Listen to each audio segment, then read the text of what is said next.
chapter 2. Akekho neBhayibheli lesizulu. Sizawona ngoma kanjani? Cha, asizukulifunda manje ngenzela uma ngabe bazofunda ngeSixhosa abazalwane. uPetro uqala chapter 2. Uthathe la amavesi alapha ngehla cishe uverse 1 2 3 bese uyama sizophinde siqhubeke usithathe isihloko ufunde ngeSixhosa nangezingizo ungafunda uma sikhona.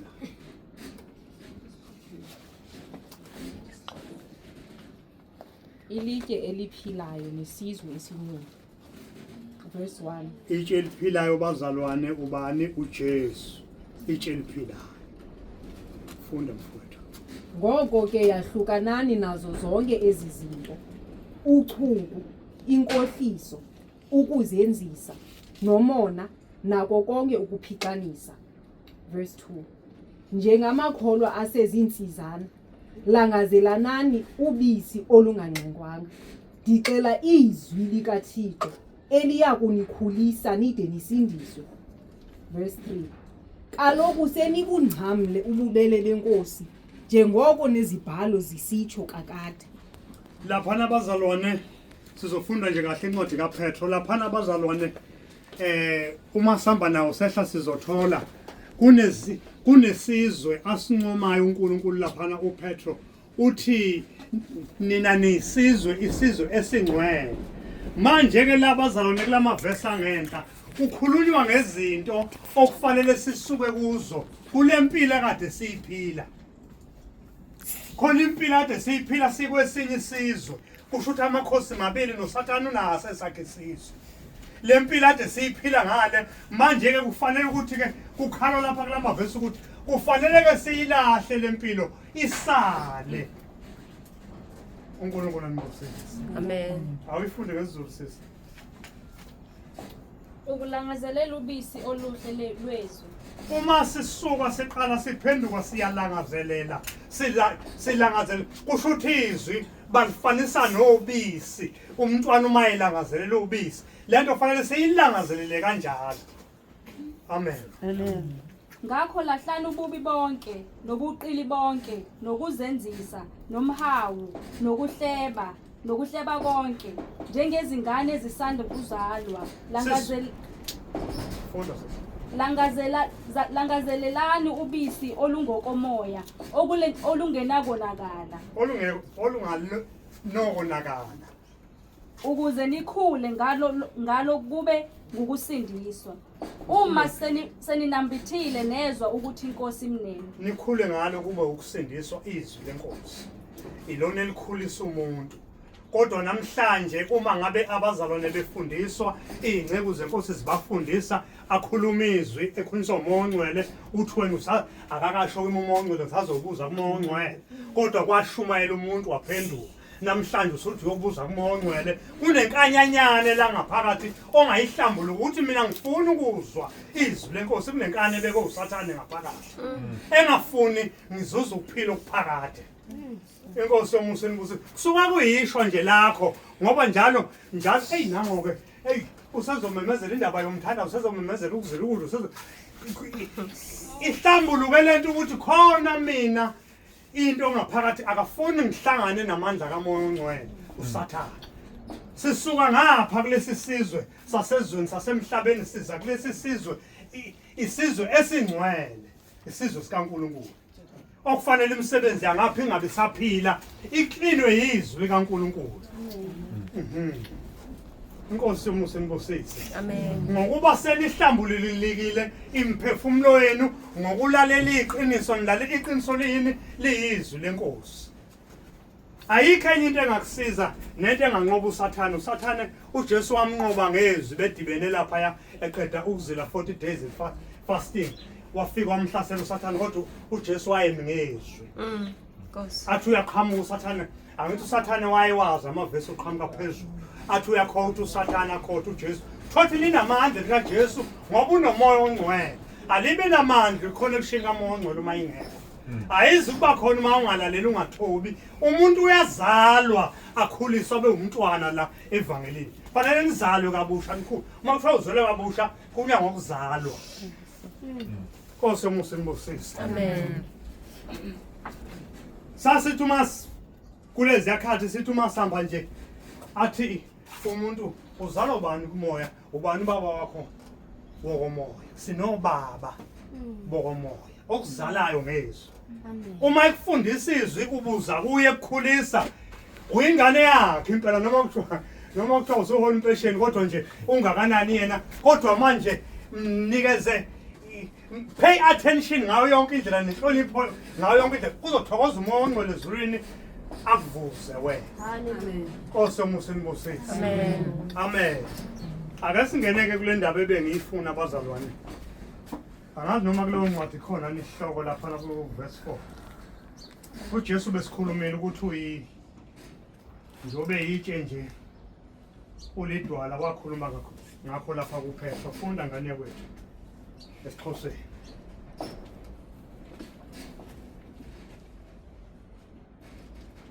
Kaloku verse 4 Yizani enkosini kaloku yona lilitye eliphilayo eladelwayo ngabantu kambe ke lichongiwe laye lixabisekile kuThixo Yizani kaloku nani nibe ngamatye okwakha indlu kamoya khona ukuze nibe ngababingeleli abanyulu bokwenza amadili kamoya amkelekileyo kuThixo ngenxa kaYesu Kristu kaloku amen funda sisi Ukwakhiwa kwendlu yokomoya. ukwakhiwa kwendlu yokomoya indlu yokomoya uJesu indlu yokomoya yebo khuluma Sondelani kuyo iyitshe eliphilileyo. sisondele kuJesu uyitshe eliphilileyo sisondela kanjani kufanele sithola abazosidonsa ngoba sisuka empumputheni sisuka ebutheni sibe zimpumputhe ezweni uma kuthiwa kufunakala abantu abangalaleli nabantu abangezwa nabantu abangamahlongandlebe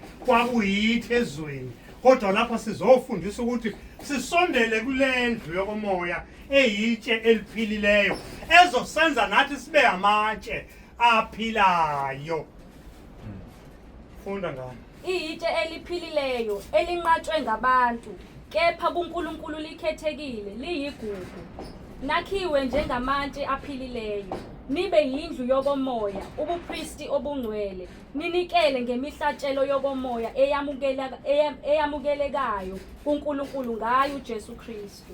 Ngokuba kukhona embhalweni ukuthi bheka amen nakhiwe njengamatshe aphilileyo nibe yindlu yokomoya wena ube lithempeli ke lasho iBhayibheli lathi nina niyithempeli likaNkulunkulu ophilayo akithi ke lasho manje ke lithi manje yakhiwe ube yindlu athi uJesu mina mangibheka ngiyangqongqotha ngasemnyango uma ngabe uvula umuntu evula ngiyawungena ngidle naye adle nami thina nobaba siyoza kulowo muntu sihlale naye izulu lonke lehle lihlale phakathi kwempilo yakho lokudla ngabe lifana kwethu Nkosi yomusa inibusise Amen. izulu lehle lihlale phakathi kuwe ube lithempeli Inkosi yomusa inibusise ingakho kufanele sishiye izinto ebesizenza uma zisasehlula siyayiletha siyasho ukuthi cha mfundisi cha mkhokheli wami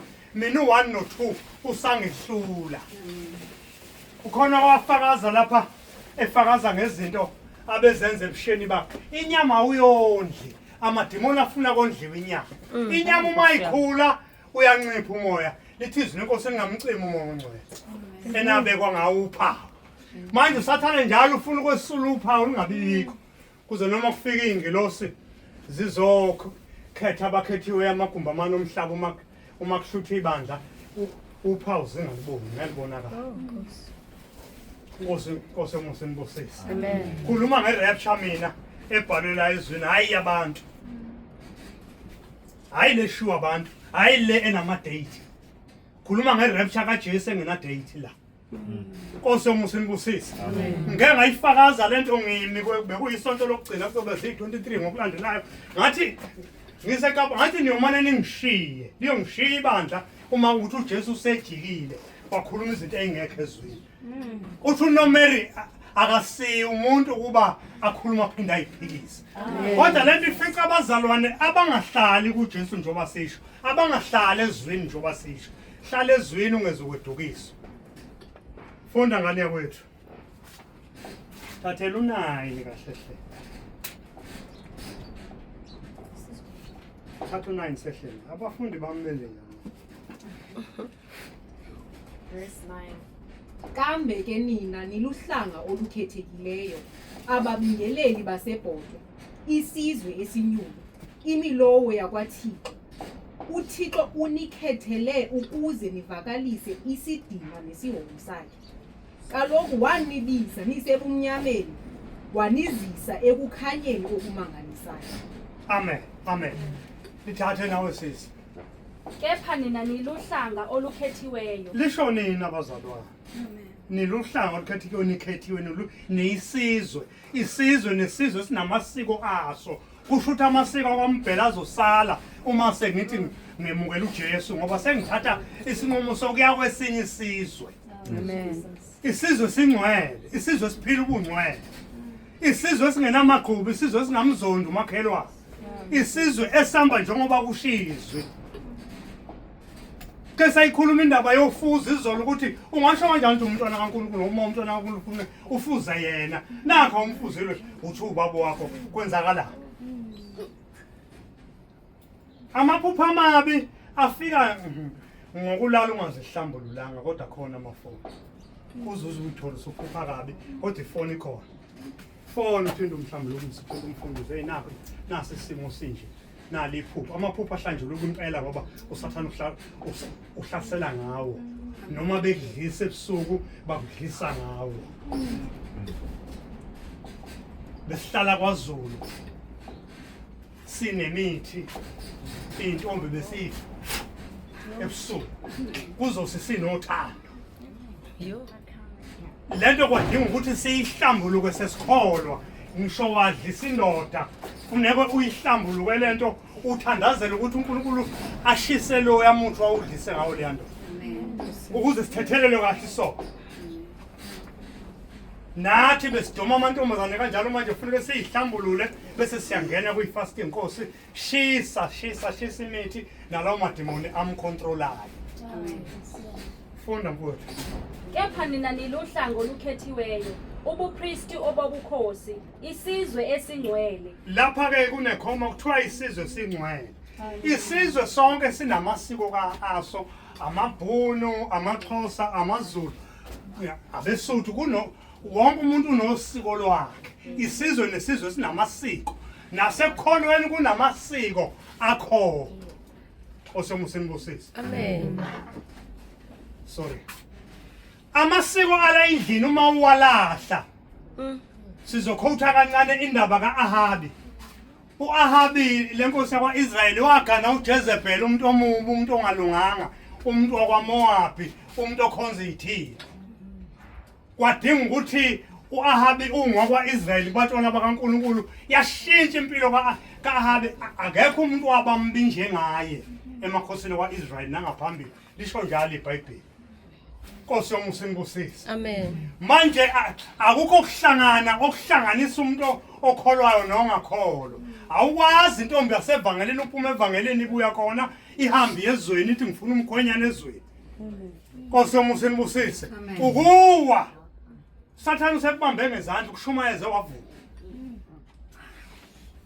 ekhipha ngaphakathi uyale hayi ngizomshumayeza usuphelile futhi nje akukho ngishumoya abazalwane kuyenzeka ube nawo umoya ongcwele noSawule wakwaba nawo wawumukela kade qeda ukugcotshwa wawumukela entabeni lapha okwakuthiwa khona kuzohlangana khona nabaprofeti wawumukela umoya ongcwele kodwa mhlawumbe sesesangomeni wangasekho umoya ongcwele umshiye ngalenkathi engakwazanga ukulalela izwi lomprofeti uSamuel uthi wonikela ngalendlela ngoba yonke into yala ikunikeza instruction kufanele wenze njani iyakhola lento uSamuel utshela lo mfo ukuthi ke Sawula wongilinda sodibana eGilgali umtshela indlela azonikela ngayo wambona engafiki washaya uvalo wanikela ngokungemthetho isihloko sibhaliwe uSawulu unikela ngokungemthetho okungenzeka nawe ngelinye ilanga kubhalwe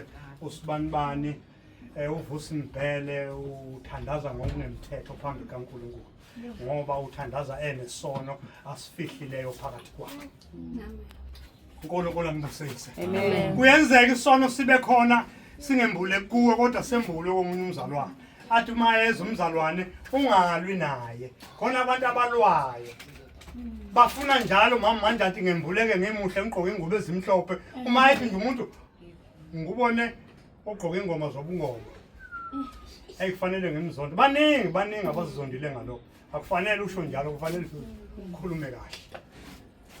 Awuyiphinde sisi isizwe singcwele sinamasiko kasoke lesi sizwe singene kuso.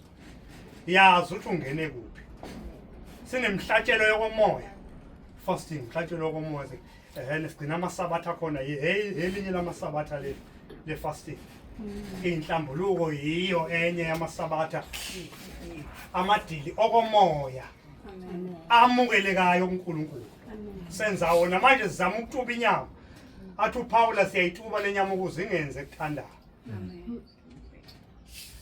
Sisizwe bazalwane isizwe singcwele. Njoba lithi uthi osizele ngezwi uthi asithanda umakhelwane njengalokhu siyithanda thina.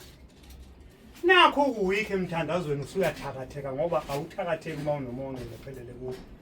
Usuyathakatheka ke usuzonda umakhelwane. Leli cala libhalwa kuwe ube weak wena awangalalela ukuthi kuhlala kanjani. Omnyadoje uma kubizelwe ifasting adoje athi ukuhlaba zibenta athi zibembi uyirobha yena. Nkosi yomusini busisi. Amen. Amen. Isizwe esingcwele abantu abazuziweyo ukuze nishumayele ubukhosi balowo wanibiza niphume ebumnyameni ningene ekukhanyeni kwakhe okumangalisayo. Ukhanya okumangalisayo sisizwe ubupristi bobukhosi isizwe singcwele.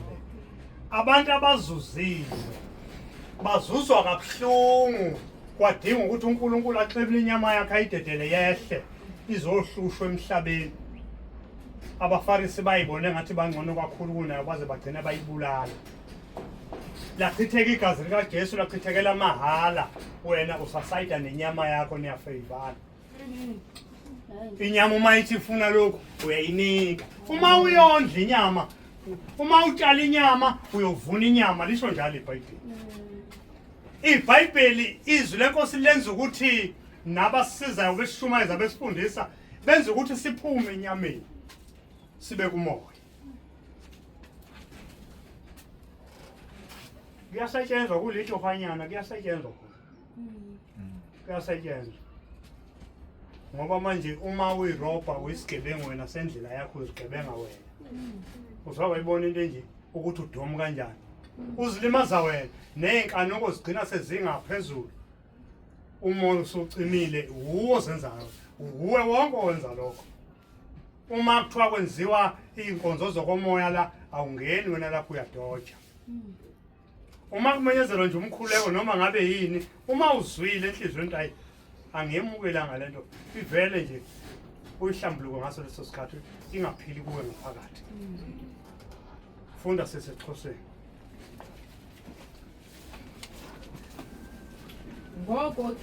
Ngoku nilusapho lukaThixo nangona nanikade ningelulo. Awumeke sizohamba